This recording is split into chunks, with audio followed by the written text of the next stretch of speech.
Ball Talk Deep, where we talk deep about ball. You got your hosts Andrade and Irwin back at it again, and today we're gonna talk about the NBA trade deadline, and the All-Star game weekend that is coming up this week, and that's gonna be dope. Yep. And just stay prepped for us. We're probably gonna do some live tweeting and maybe even live stream one of the games when we watch it together, either Friday or Saturday. Definitely. We're definitely doing it. And then we're gonna try to do. You guys know we record all the episodes and try to upload them every week. But for that weekend, we're gonna try to upload the videos right after the event, so then it could be as relevant as possible. Just a quick heads up. But let's just jump into today's episode, and we'll start it off with one of the NBA trades that happened this weekend. Not this weekend, this week. That was pretty significant and has to involve our team. Just a quick breakdown, guys. 9 trades went down on NBA trade deadline day. Yep. And the biggest ones that ESPN pointed out were D'Angelo Russell to Minnesota, Huge. Andre Iguodala to Miami, Andre Drummond to Cleveland, and Marcus Morris to the Clippers. And we're going to focus on the Miami one because guess what? We're from South Florida. Yes, sir. And Irwin, we had 3 pretty dope players come to the Heat. A fourth, that was up in the air, but it ended up falling through. But we got Andre Iguodala, Jae Crowder, and Solomon Hill coming to the Miami Heat organization, thanks to our godfather, Pat Riley. With those 3 names out there, you think this trade has helped push the team to a possible Eastern Finals and Finals contention? You know what I like more than those 3 names? What you like more than those 3 names? It's the 3 names that we got rid of. To that Memphis did us the favor of acquiring. Pat's done a great job this season of getting rid of names that we don't need and want. He got rid of Whiteside. Yeah. I'm like, dude, this thing is like tough to do even on 2K. And trust me, I've tried. It's like it's like you gotta like finesse. It's like finesse. This is. He got rid of Tyler. Dude, it's just like how I put it this way. In the NBA, there's like the talk, kind of like a joke. If Jerry West, calls, don't pick up the phone. I think it kind of be the same thing with Pat Riley. Yeah, I see that now. So those people that are saying that he's washed up and everything, yes, he did give bad contracts. We all make mistakes, but damn, man, he just finessed the hell out of. Yeah, I had thought of a joke like, man, what if like Riley has stings on people that we don't know about, and that's how he's able to get some of these trades executed. I'm like, mind you, let me put it this way, to give you guys a fair idea. A couple weeks ago, Dion Waiters was not only on the doghouse with the Miami Heat for a minute too, because he got suspended not once, not twice, but 3 times, and we did a whole video on that, whether the Heat should trade Dion or not. I'm like, thank God, man. If like whatever you believe in, I'm like, jeez. I'm like, yeah, thank God. We basically made that trade happen. They listened to us. They got rid of it. Dion Waiters, like pretty much every executive saying that his career in the NBA is done. Yet somehow, he got rid of him. James Johnson, he's okay, but man, he's like getting old. He's like 33, 34 years old, and has a horrible contract. And Justice Winslow, he's a nice young player, but he wasn't living up to the hype. But to be honest with you, between me and you and everybody else in BTB, I think he's damaged goods. He was getting consistent injuries. I'm like, for everything, man. I'm like, yo, he stubbed his toe out for like a month. I'm like, jeez, it was like frustrating as use your imagination. But to go back to the recap of the trade, I am ecstatic. Realistically, I'm not gonna say this is gonna move the needle as much for the Miami Heat. I feel you. But I think it's gonna be similar to what happened, when they got rid of Whiteside and we got Myers Leonard.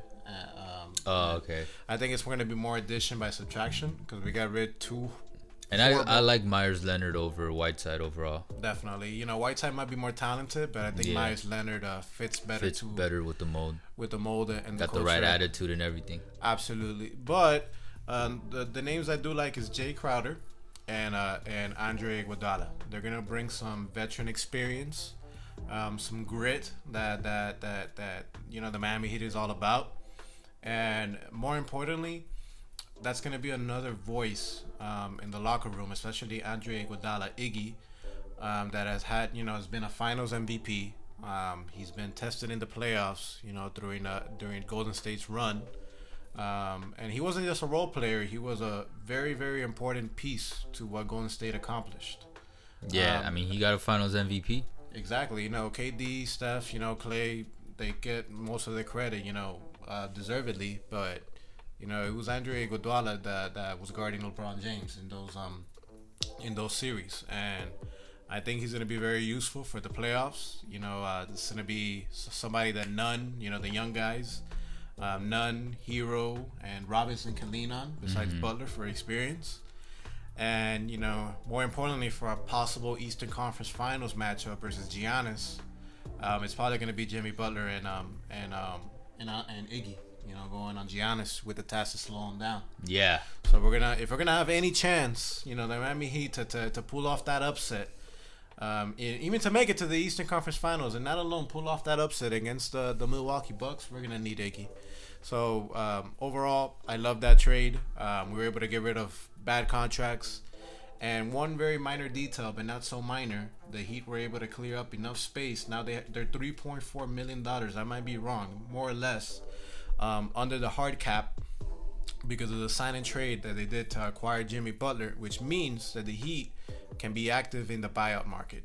And an interesting name that is coming up on the rumor mill is Tristan Thompson. Maybe he's gonna go to the Lakers. Maybe he's gonna come to the Miami Heat. We'll see. But what do you think, Andrade? I like it.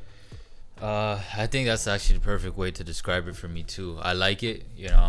Love it would be a strong term for it. I personally don't feel like this pushes us too much over the edge. When we did the contender pretender series on the Miami Heat, we said that we felt like they were one or two strong trades away from being legitimately championship contenders. And this isn't like, it's a nice trade. Yeah, it's not. It's like a 0.5 out of the two trades that we would have wanted.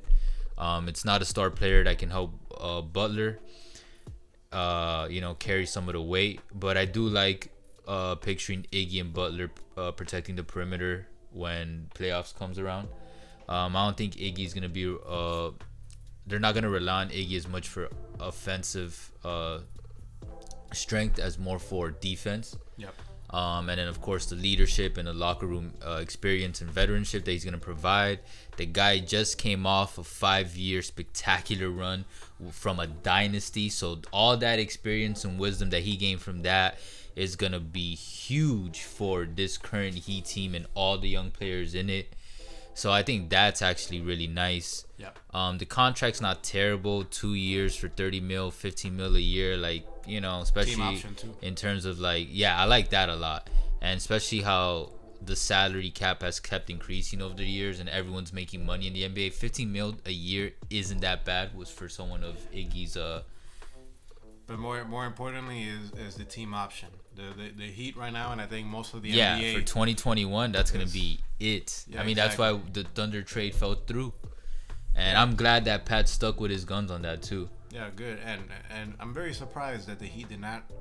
They barely have any draft picks. I'm surprised that they stayed disciplined and didn't give up any draft picks. Oh, I feel you. Because Gallo would have been nice, but real talk, man, I don't think Gallo would have been not good to push the needle. Only if, we'll say, hey, if we get Gallo, we're gonna beat both LA teams if we meet them in the finals. If it's like that, then yes. But nah, I like what Pat did because I've been saying this for a minute. Giannis Antetokounmpo to the Miami Heat 2021. It's gonna happen. I strongly feel like it's highly plausible, and I would give it even like a 75% chance at this point. It'll be a 100% chance if the Heat manage to pull off the opposite of the Milwaukee for Bucks. sure. Ooh, yes. And He's leaving. But yeah, and then bringing it back to the present, I like also Jae Crowder. I like the acquisition of Jae Crowder. I wouldn't say low key a lot, but I know it's not gonna be crazy. But he's gonna be a great bench player.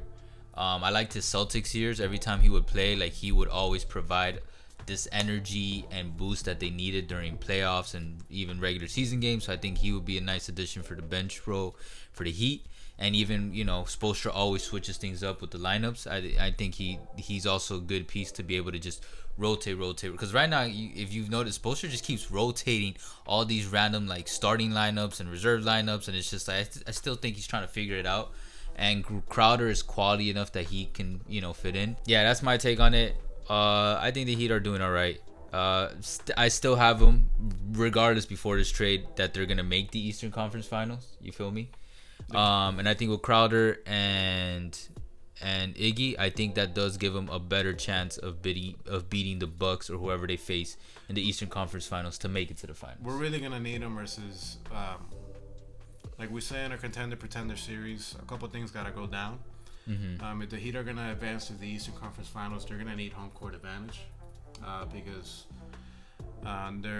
most of their contributors are gonna be their young pieces. Yeah. Like Robinson, Kendrick Nunn, Tyler Hero. Role players, especially, and rookies as well. You can look it up stats wise. They usually are going to perform better at home than on the road. That's facts. And the teams that we possibly might face in the second round, the way how it's looking, it's either going to be Toronto or it's going to be the Boston Celtics. We're going to need home court advantage. Yeah. And Toronto's like a low key scary team to face. And those teams, especially Boston, with who they have, Jason Tatum, they have Gordon Hayward, they have Jaylen Brown. They have firepower when it comes to the wings. So having Iggy, Jae Crowder, and Jimmy Butler is going to help us offset that defensively. True. And more importantly as well... And Crowder knows a little of the schemes with the Celtics too. Exactly, but more importantly as well, come playoff time, we're going to need Jimmy Butler more offensively.